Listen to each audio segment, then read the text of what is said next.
इसमें देखिए number system लिख रखी है मैंने, बेस लिख रखा है और डिजिट लिख रखी है, जो डिजिट यूज होती है उस नंबर सिस्टम में, और एग्जाम्पल लिख रखा है। जैसे कि डेसिमल नंबर सिस्टम को हमने डिस्कस करा, डेसिमल नंबर सिस्टम का जो बेस है वो 10 होता है और इसमें जो डिजिट यूज होती हैं वो 0 to 9 होती हैं, और एग्जाम्पल के तौर पे आप इस नंबर को देख सकते हैं। ओके, इसके बाद में हमने डिस्कस करा बाइनरी नंबर सिस्टम को। बाइनरी नंबर सिस्टम का बेस होता है 2 और इसमें जो डिजिट यूज होती हैं वो 0 and 1 यूज होती हैं। फॉर एग्जाम्पल ये नंबर देखिए, ये बाइनरी नंबर है जो कि किसी इन्फॉर्मेशन को रिप्रेजेंट कर रहा है। ओके, इसके बाद में हमने डिस्कस करा ऑक्टल नंबर सिस्टम को, जिसका बेस जो है वो 8 होता है और इसमें 0 to 7 डिजिट यूज होती हैं। ठीक है, एग्जाम्पल के तौर पे यहाँ पे देखिए ये नंबर। ओके, तो ऑक्टल नंबर सिस्टम में आप एक चीज ध्यान रखना, यहाँ पे जो डिजिट्स होंगी वो आपकी 7 तक ही होंगी, मतलब 7 से ऊपर कोई भी डिजिट उसमें नहीं आ रही होगी।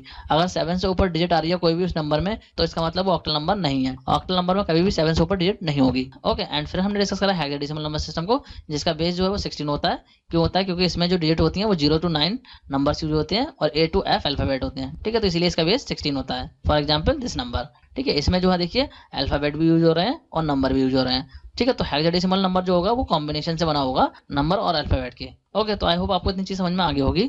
ओके, तो अब बात करते हैं नंबर सिस्टम के कन्वर्जन की, कि नंबर सिस्टम को आप कन्वर्ट कैसे कर सकते हैं, मतलब एक नंबर सिस्टम को किसी दूसरे नंबर सिस्टम में आपको कन्वर्ट करना हो तो वो आप कैसे कर सकते हैं, तो उसकी बात करेंगे अब हम। ठीक है, तो इस चैप्टर में हम कौन कौन से नंबर सिस्टम को कन्वर्ट करना सीखेंगे वो देख लेते हैं। तो पहला हम सीखेंगे डेसिमल टू बाइनरी कन्वर्ट करना, कि अगर आपके पास में कोई डेसिमल डिजिट है उसको अगर आपको बाइनरी में कैलकुलेट करना हो तो कैसे करेंगे वो देखेंगे हम। नेक्स्ट हम देखेंगे बाइनरी टू डेसिमल, कि अगर बाइनरी डिजिट है उसको डेसिमल में कन्वर्ट करना हो तो कैसे करेंगे। एंड थर्ड है डेसिमल टू ऑक्टल, डेसिमल से ऑक्टल में कन्वर्ट करना सीखेंगे। And fourth octal to decimal, octal से डेसिमल में कन्वर्ट करना सीखेंगे। ठीक है, क्यों ऑक्टल नंबर आपके पास में उससे अगर आपको डेसिमल में कन्वर्ट करना हो तो किस तरीके से करेंगे वो भी हम देखने वाले हैं। And next octal to binary, octal से बाइनरी में कन्वर्ट करना सीखेंगे। एंड बाइनरी से ऑक्टल में भी कन्वर्ट करना सीखेंगे, कि अगर बाइनरी नंबर है तो उसको ऑक्टल में कैसे कन्वर्ट करेंगे वो भी देखेंगे। एंड डेसिमल टू हेक्साडेसिमल भी देखेंगे हम, एंड हेक्साडेसिमल टू डेसिमल भी देखेंगे।